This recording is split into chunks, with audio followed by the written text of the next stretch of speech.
And we talked about it. 3 Vietnamese players made it into this final 16. He's going forward here. Okay, so feeling pretty good to start, because he could have just laid up for a little cut shot. And now things may actually get a little more odd, because he cannot avoid contact on the pink 4 as the 3 enters the pocket. 3 Vietnamese, as you say, making it through to the weekend. We're guaranteed to have at least one in the quarterfinals, because Duong Quoc Quang and Pong Nam Pham are playing each other. Duong leading 8-7 at the moment. Yeah, and it was always a question mark where the 4 and where it was going to go and how it was going to react.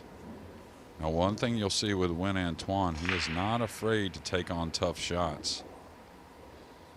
I think he looks for the corner here by the 8. Travel the cue ball some 3 cushions around the 5 and 6. And he's overcut this. And in these big, intense, high-pressure matches, you got to experience that quick stroke every now and again. And he got a little snatchy with the backswing, and that tends to lead to that overcut, it seems.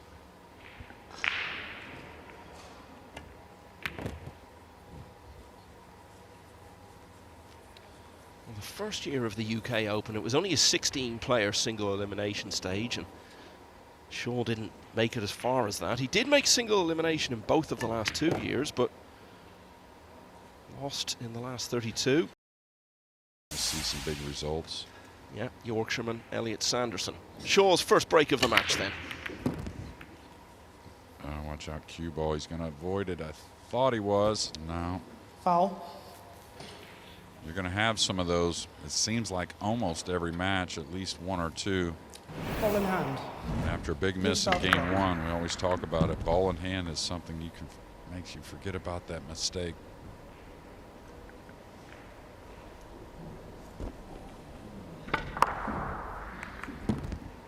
Now we'll get a look at the table here in a moment. And even with ball in hand,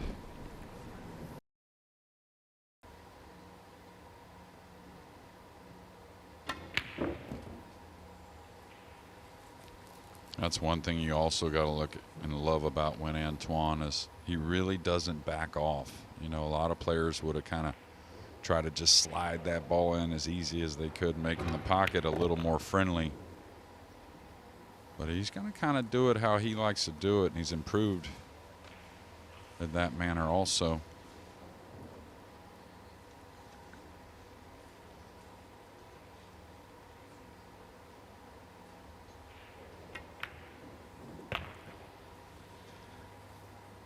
So Jayson Shaw scratched off the break.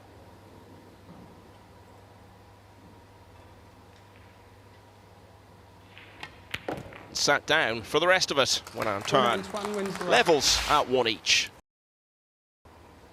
They both played an exceptional match. I mean, it was, huge mistake here.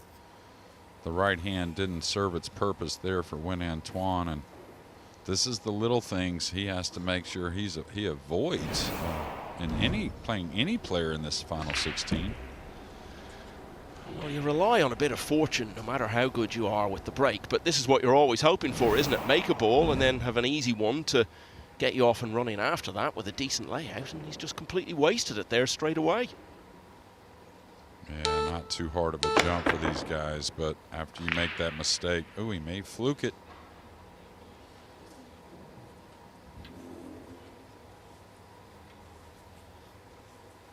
So essentially not taking advantage of a great break off here in game 3. And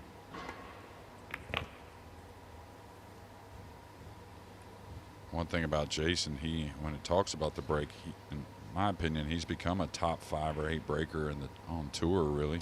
Maybe even better. Seems to rarely miss the one. Like his opponent, Shaw is 36 years of age, 11th in the world rankings, and we're used to seeing him higher. He's usually about 4, 5, 6 in the standings. Yeah, I caught that a little heavy. He actually wanted an angle on the 5. Now he's got to draw the cue ball kind of towards the brown 7.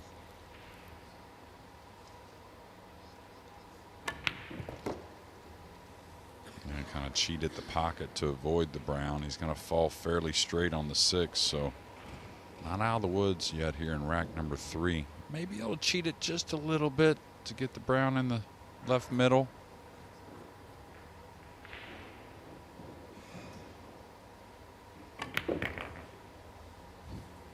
Oh, I didn't realize it went in the right middle. That makes things easier.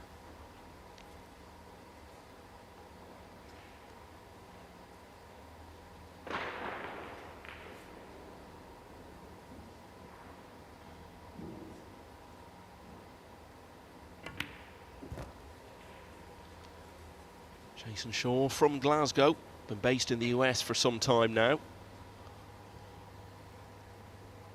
someone who's become absolutely synonymous with the game's most high-profile event, the Mosconi Cup. Never more so than last year when he was captain of the European team for the first time, led them to victory, and claimed the MVP accolade.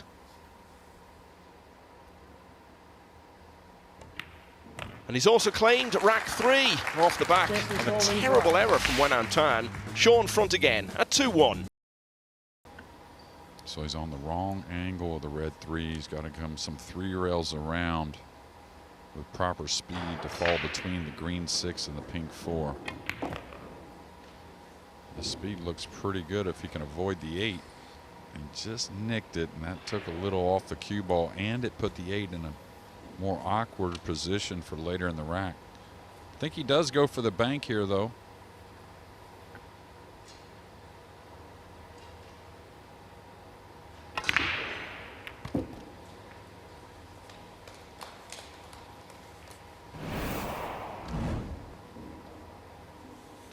So when we get to the weekend of these big events, I always feel it's worth outlining the basics for people who might be new to Nineball.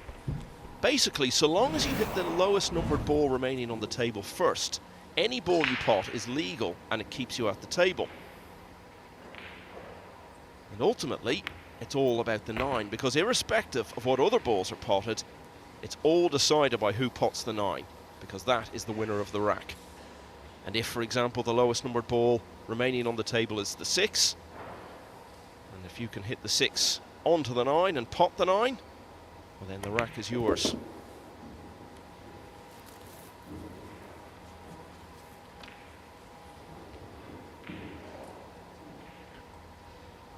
Yeah, and it is a ball in hand game. Any foul, if you don't make contact on the object ball, scratch on the break, anything like that, you surrender ball in hand, you can put it anywhere. And a pretty solid out here after a dry break from Jayson Shaw. And the 9 just wriggles in, so Nguyen Anh Tuan once again levels with Jayson Shaw at 2-all. We'll watch Nguyen Anh Tuan break here in game number 6. Leading for the first time. All right, the 1's been stingy. The 9 was threatening. Yeah, and what Jeremy's talking about there, the sense of the 9 threatening. As I was saying earlier, so long as you hit the lowest numbered ball on the table first, any pot is legal, and whoever pots the 9 wins the rack. And sometimes both of those things come together. The 9 is made off the break. It's referred to as the golden break, and it wins you the rack in a single shot. It wasn't far away from happening there. No, and you can see a possible 3-9. So I think Jayson does attack. He's gambling a little going into the 8 with so much congestion, but I can't let those happen. It's not what Jayson Shaw wanted. But what I was getting at with Tyler is, as great as his fundamentals are, sometimes you need to play that match that's, you feel the stroke a little bit, you kind of have that performance you're looking for. And I think he's done that now a couple times. He certainly did it last night against Josh Filler, and looks like he's kind of continuing on today against Naoki Oi. A couple of bad errors from Shaw already in this match. He's paying the price here. Yeah, Shaw, who also is one of the best going rail first on all these types of kick shots. It looks like he's welded them to the back, so it's a 2-rail escape. Yeah. I think he's got to go for the 3-9 here. anything else is just as difficult.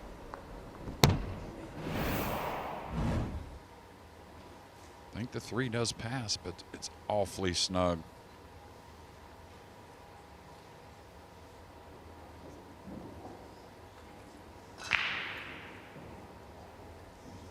Extension, please.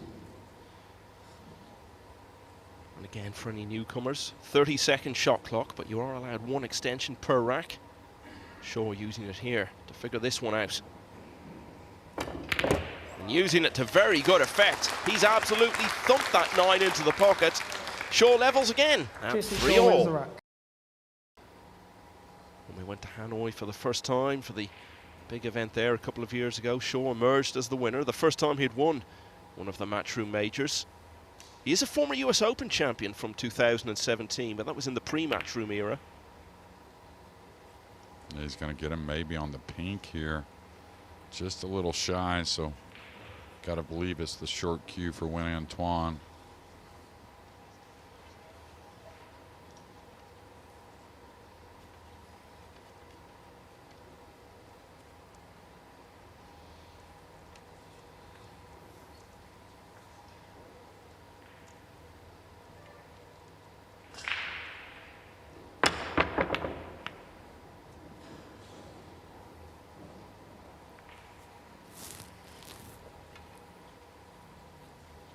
And it's little things. I mean, like right here, he did leave a shot, but this is not easy at all. He's got to work the cue ball back and forth for some kind of look on the blue, too. Jayson will attack from here, but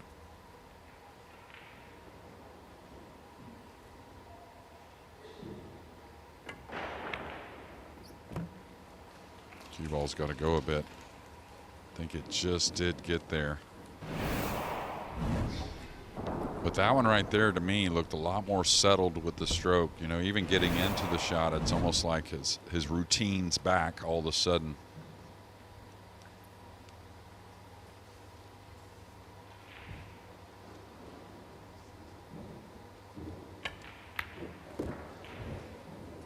And what people don't realize, just like, you know, we see it in other sports like golf. We always bring up golf a lot of times, but, you know, your process is what kind of keeps you engaged, you might say. You know, the things you do prior to getting down on the ball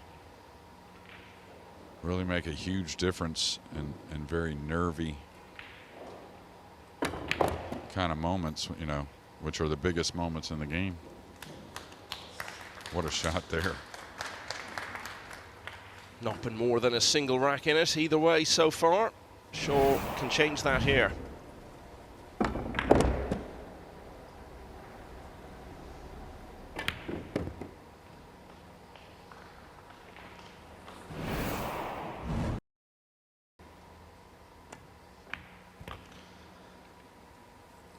Starting to really assert his favourites tag in this match. This is going to be 3 racks in a row for the Scot.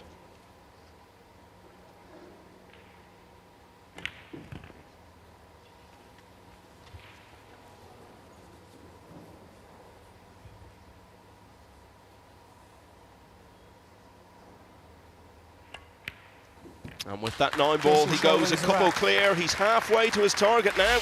Shaw leads 5-3. On the opposite side. So this is going to take all his skills. Is he drawing this all the way back and out? Is that enough? No, it's going to catch the 8. I think he does have a cross-side bank that goes. He's going to have to draw the cue ball in position for the purple 5. It does not pass the black 8.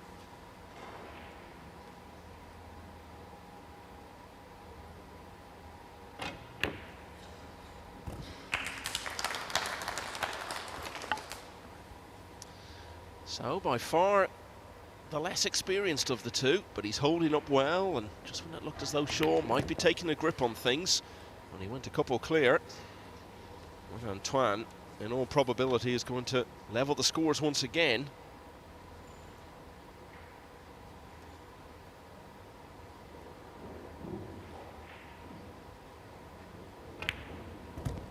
Showing no signs, really, Jeremy, that he's in any way phased by what is probably the biggest match he's ever played. Well, he's a very talented player. He backs himself to pocket the ball. We've seen that in this match already. He's not going to back down, and once you start to knock some balls in, that arm's going to get a little more confident.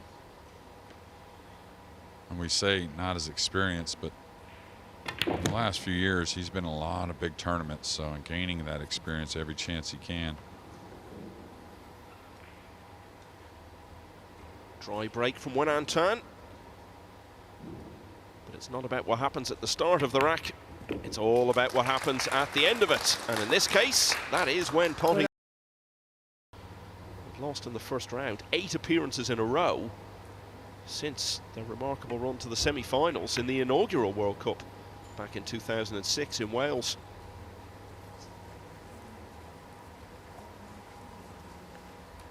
Yeah, that was a touchy shot from a long distance away, and he's done real well getting the snooker. Now, Eagle Eye, I don't think a lot, or maybe he would get overlooked with the jump cue, but when it comes to match play, he seems to bury big shots with it. This is certainly a makeable one.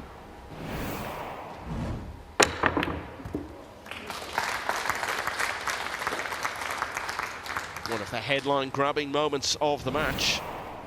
Could that be something that starts to turn it back in Shaw's favour a bit? Remember, he was 5-3 in front.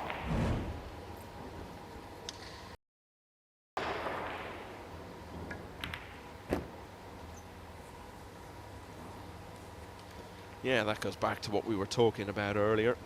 Using the 5 to pocket the 8, and in conjunction with that, striking the 5 in such a way that he was setting it up for the next shot. I think he got perfect here, just a hint of an angle to draw over, get a bit closer to the brown 7. Now, does he kill it? Does he stun back and forth?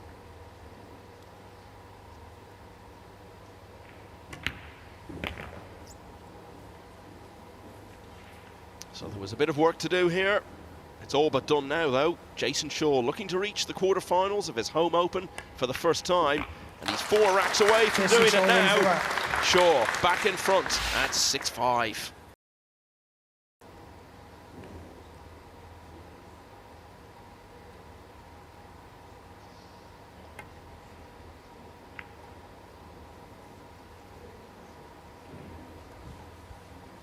Nifty little shot there. Again, a lot of safeties, you know, especially at this level. You're not getting ball in hand. You're just trying to improve your situation percentage-wise, and Eagle Eye is so good.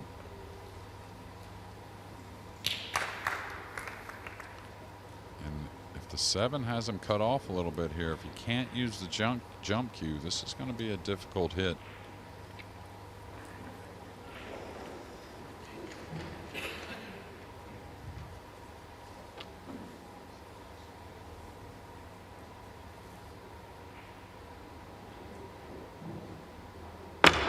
Foul. Yeah, you could see Nguyen Anh Tuan calling the foul on himself. The ref was on top of it, though. So did he make the 7, was it? Oh, yeah, with the cue stick. Just after striking the cue ball. Pretty clear to see on replay, so ball in hand for Shaw. And a chance. Really getting the show going today. Hannah, our presenter, asked me who I liked with this final 16, and I gave her 2 picks. I said, I'm going to give you the trending pick, which I think is Pseudo, and a kid that has all the talent to win. And then I'm going to go with Jayson Shaw, UK's very own. Just like the way he's playing, and then how he's feeling overall, and the way he's been responding after the matches. It's all been positive stuff. So, but to answer your question, yes. Got away with one there. That was not very well struck. But yeah, I think Pseudo's very ready. Will be a tasty quarter-final tonight if it comes off. Shaw against Pseudo. I think we can pretty much say for certain it would be on the main table.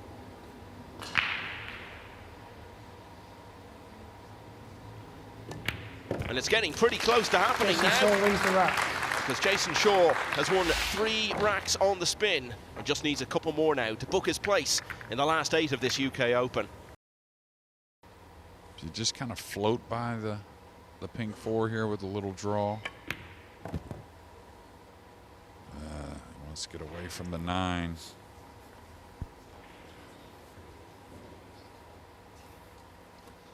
What you described as tricky has just become a bit trickier. Yeah, very. He's got a 7 in the side hanging, so if he can get any of the pink onto the brown, should stay at the table. Now he's perfect. He can just draw this out a little bit, take the angle on the purple 5 to swing the cue ball some 3 rails between the 6 and 8. Be shocked if he doesn't see this. Sort of feels like this could be the match right here, doesn't it? Doesn't feel like the sort of situation where Nguyen Anh Tuan is going to win 5 in a row, which is what he'll need to do if Shaw finishes this out here. Never take it for granted, of course. No, and he's elected to play for the 6-8 combination after the purple 5, and the problem with that is if you get all the way to the bottom rail, okay, he's held up a little bit. If you get to the bottom rail, you can make the combo, but you can't move the cue ball. At least now he has a little bit of an angle, so the cue ball should move forward with the 6, like so. Makes the 6-8 combination, cozies the 6 over the pocket. And you described it as a tricky one for Jayson Shaw, but he's made it look pretty easy here, JJ, all quite routine. It certainly wasn't. No, that right-handed shot looked a little tricky, I'll tell you. And Jason's right-hander doing a lot of things. And he's really taken control of it now. Jayson Shaw just needs one more. Nguyen Anh Tuan looking for a bit of a miracle now. He's going to have to win all 5 remaining racks. This one could finish very soon. Shaw is on the hill. 4 in a row, making the 1 in the side. Now, where's it going to leave him? Oh, he made the 2 as well, and the 3's over that same side pocket. I'm not sure what kind of smile that was. It didn't look like the best of smiles from Jayson, but I thought he was in a good spot here. Cue ball is near the cushion. Maybe he's dead straight where he really can't work the cue ball into the position for the pink 4.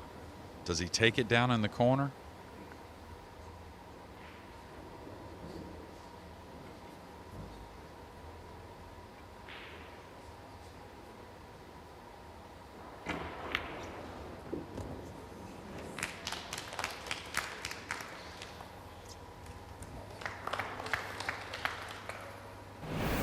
Kind of shoved that 3 in. It wasn't clean, but had that speed on it so it could slide up the rail, kind of overcome that facing on the pocket. And Nguyen Anh Tuan, heck of a tournament, but I don't think we're going to get to see him cue the ball anymore. And talk about delivering when the big moments come. By the time Jayson Shaw led 8-5, neither player had had a break and run in the whole match. Shaw could finish it off with 2 in a row here.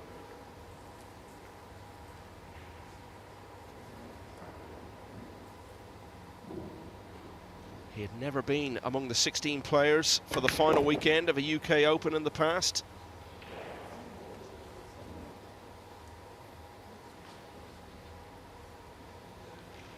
Earlier today, his fellow Scot Fraser Patrick became the first UK player ever to make the last 8 of the UK Open. We haven't had to wait long for another one, because with a run of 5 racks in a row from 5-all, Jayson Shaw has swept to victory over Nguyen Anh Tuan by 10 racks to 5, and Shaw will be back to face the informed Spanish player Jonas Soto in the quarter-finals tonight.